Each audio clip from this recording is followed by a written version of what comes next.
What is up, guys? Welcome back to the channel and welcome back to Road to 11, the series that I put together specifically to document all the things I'm doing to get from where I am to full competitive shape. And the goal for the end of the year is getting to at least an 11 UTR. Now, before we get started, I want to address a message that I received a couple of days ago, and I felt like it was actually better to say it on the platform rather than just respond to that person. Now, I'm not going to put up the message that they sent, but I feel like this is something that should be said to everybody, and then you'll understand why. So the message asked me, why am I not doing what somebody like Felix from Tennis Brothers or Karu from My Tennis HQ is doing, where they're doing the documenting of getting back on the tour or getting ATP points. Now, although I feel like I could make a solid run competitively at doing that, I'm at a different stage in my career and I'm at a different stage in my life. I'm about to be 34 years old, and even though I can still hit a very competitive level, I don't think that it's fair for me to try to take the spot of somebody that cares about it more. I don't have any delusions of making it back on the tour and winning a bunch of money or collecting titles, even though it would be fun to attempt. There are people who care about it way more than I do, and me putting my name on a list diminishes the chances of somebody whose name is under mine. So if I'm the third alternate, the fourth alternate probably cares about it more than I do. So me just taking their spot just doesn't feel right for where I am in my career. And also, I feel like Road to 11 is more relevant to the people that are watching this channel. What I mean is, everybody can relate to trying to improve their UTR, trying to improve their level as high as they feel like they can go. Now, you can create your own series of Road to 7 or Road to 11 or Road to 15, but everything I'm doing I feel like is more relevant to people looking at it that way rather than thinking they're going to make a run on the tour. With all respect to what Felix and Karu and others like them are doing, that's just not where my channel is right now. And if I get an opportunity to play in an event, I'll take it if I feel like it makes sense. If I feel like I've been training hard enough that I'm not wasting the opportunity, I'll put myself in there. But if I don't feel that way, then I'd rather let the person who cares about it more take that spot. So now that I've said that, everybody should understand like why it's called Road to 11, not Road to Pro or trying to get an ATP point. Now, for today's video, I played and practiced with a local kid named Parth. To give you some context, Parth actually practices with Gerardo, the guy I did the video with before, and they practice regularly, and Parth has actually beaten Gerardo a couple of times. So just to keep it relative, you guys know about where he is. What we did, though, is we actually split our practice session in half. We did a couple of drills first, and then we played the set at the end. So keep that in mind when you see us playing, that may have impacted the result a little bit. So here is how our practice went. We broke it up into just our warm-ups, which I'm not going to show you guys because all of us know what hitting through the middle looks like.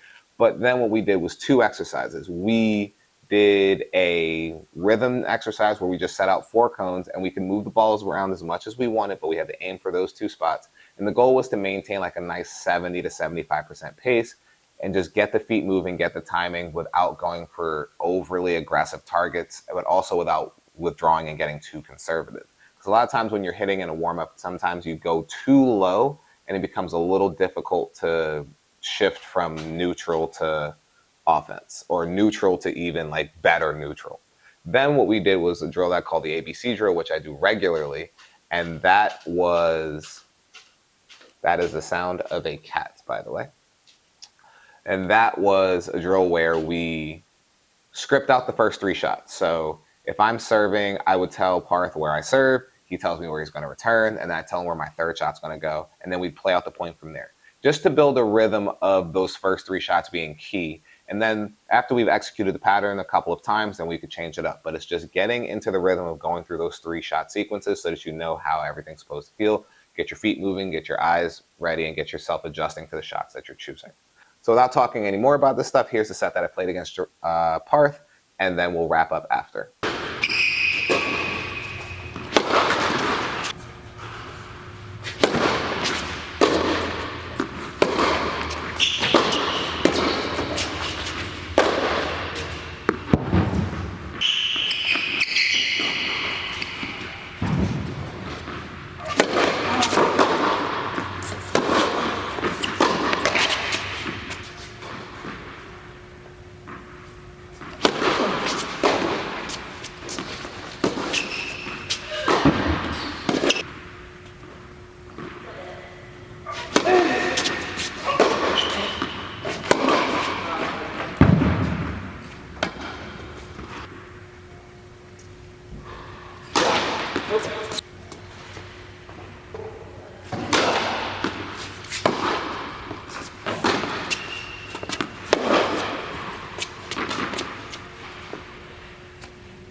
Hands can't lob.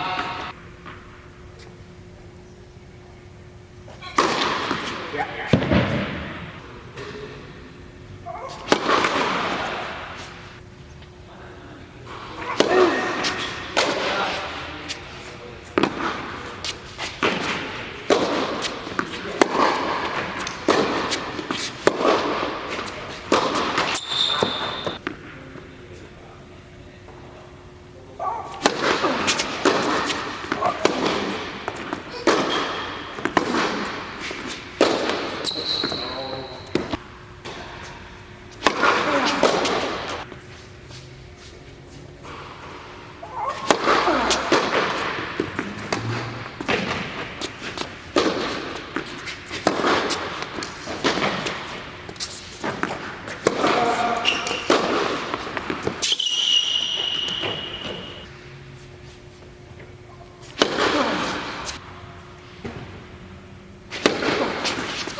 Every time.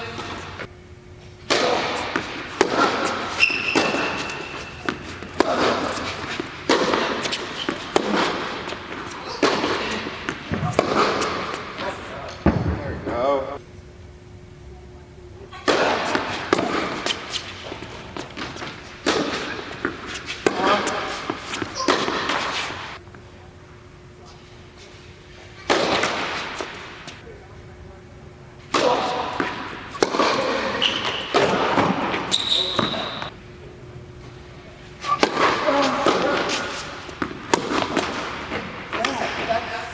A mental error.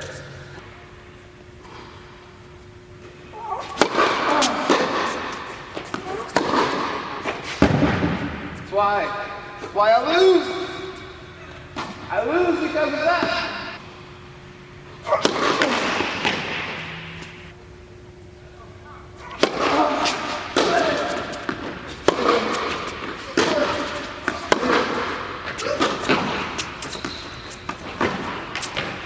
Love 40.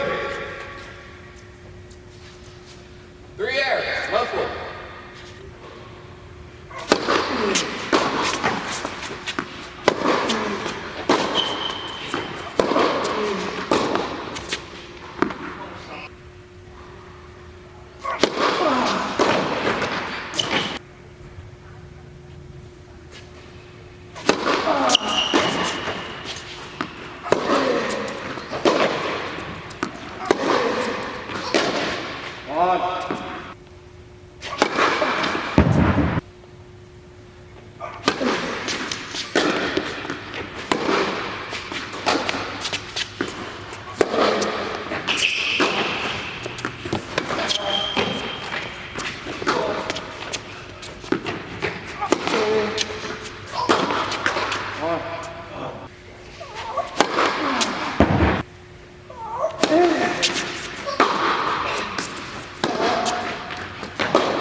Why am I the count on a grip when I run?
So like you guys saw, I got the win. Parth played very well, but you could see where the pressure kind of got to him at certain points, and that's where those loose points and those unforced errors kind of creeped in. But I'm also not one to really be the person to brag about that, because you could also see where I lost my focus at certain points where, for example, I broke his serve and I immediately go down love 40 on my serve right after. And those are the moments that I'm talking about where I have to play a lot more sets to not let the ups and downs of match play get to me as much as they are. I was obviously hitting the ball fine, but then you could just see I kind of got a little too neutral at certain points, or I got a little too timid, or I played conservative targets, or I went for shots when I didn't need to go for them.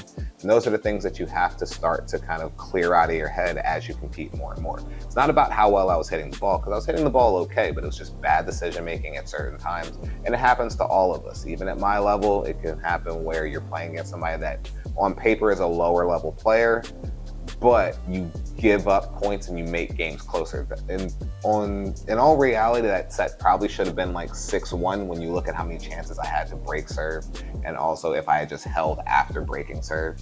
So realistically, those are the things that I can't let slip, because those are going to be the things that affect my UTR trying to get it up. So let's say Parth is a 6 or a 7, or I don't know what his UTR is, but let's say he's a 6 or a 7.